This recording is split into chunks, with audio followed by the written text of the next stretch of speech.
The obvious thing to do is to convert dollars that are being inflated at, expanded to 15% a year into a scarce digital asset. And that's what Bitcoin is.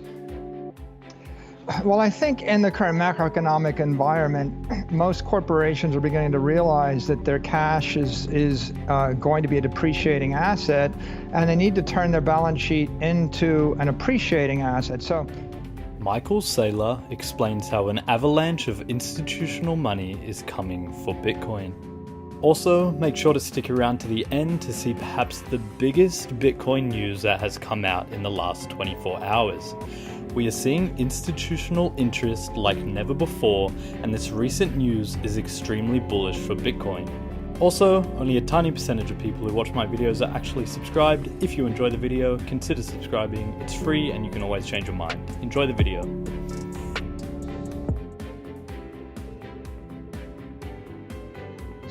So Elon Musk is very progressive and Tesla is very progressive. I think this is part of a trend toward the digital transformation of balance sheets as people move from analog, traditional treasury assets like cash and bonds into Bitcoin. Well, I mean, the pitch is Bitcoin is digital gold, and it's sitting on the world's first digital monetary network. That network does the job of gold 1,000,000 times better than gold. You can move it at the speed of light. You can program it 1,000,000 times a second. And it's been appreciating versus the US dollar more than 200% a year on average for a decade. So I think at this point, Bitcoin has emerged as the institutional safe haven asset. If you're a corporation and you generate $1 billion in cash flow and you buy back your stock, you're $1 billion closer to insolvency. If you borrow $1 billion to buy back your stock, you're $2 billion closer to insolvency. If you want to run your company to the benefit of your shareholders, of your customers, of your employees, and of your local community over the long run, you can't decapitalize the company. And in the modern era, cash is becoming a liability because the money supply is expanding at 15% and the purchasing power of the cash keeps degrading. Holding a 15% degrading asset for 8 years means you lose 75% of shareholder value. So the pitch is convert your balance sheet from a liability into an asset to the benefit of your stakeholders and use the world's first digital monetary network to do it. Bitcoin was engineered to do this. Well, I think there's been a great advance in regulatory clarity over the past few years. I think the IRS and the SEC have both designated Bitcoin as property, and I think that's been very good for the asset class.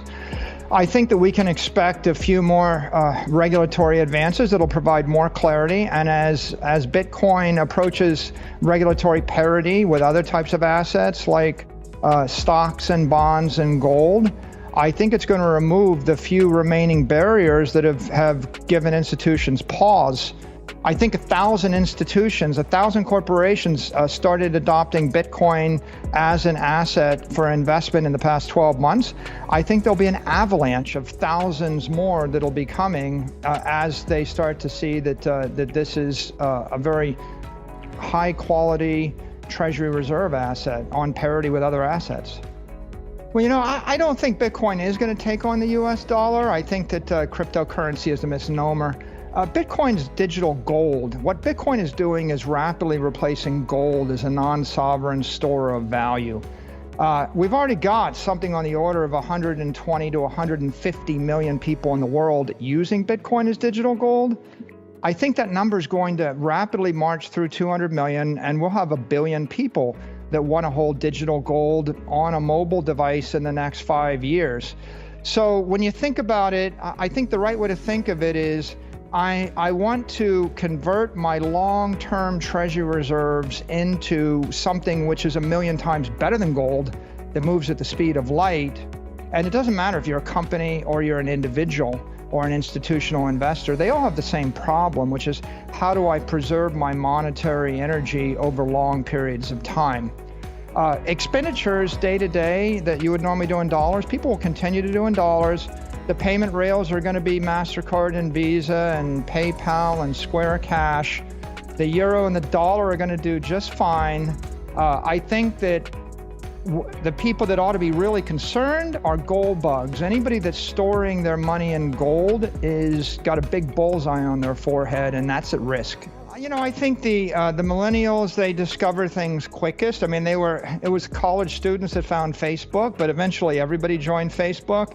I think it was 20-somethings that loved texting on mobile phones, but eventually Warren Buffett bought Apple stock. I think that millennials love Bitcoin because it's digital gold, and there's no way that 100 million people can buy a bar of gold through their mobile phone, but they are buying digital gold on Square Cash or PayPal or the like. But having said it all, they're just the vanguard.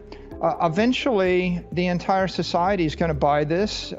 Institutions are coming into it. The Generation Xers are coming into it. And so it's an idea whose time has come. The millennials are leading the way.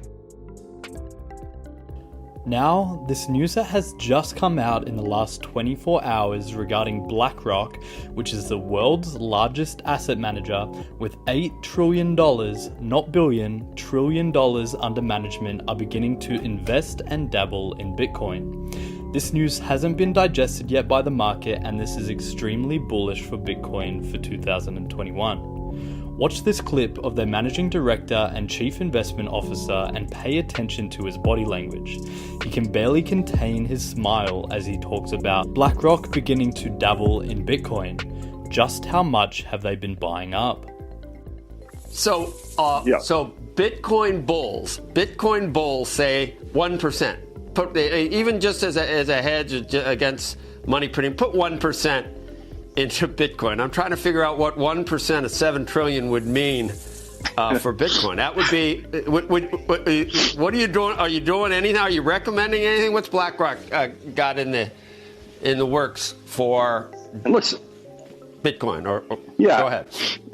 Yeah, I mean, I think crypto is generally has gotten the imagination of a lot of people. I mean, having, today the volatility of it is extraordinary, but listen, people are looking for storehouses of value. People are looking for places that could appreciate, under the assumption that inflation moves higher and the debts are building. So we've started to dabble a bit into it, and I wouldn't put a number on the percentage allocation one should have. It depends on what the rest of your portfolio looks like. But listen, I think you talked about one of your shows. My sense is the technology has evolved and the regulations have evolved to the point where a number of people find that it should be part of the portfolio, and so that's what's driving the price up. Can you speak to BlackRock's eventual plans? What would you be recommending?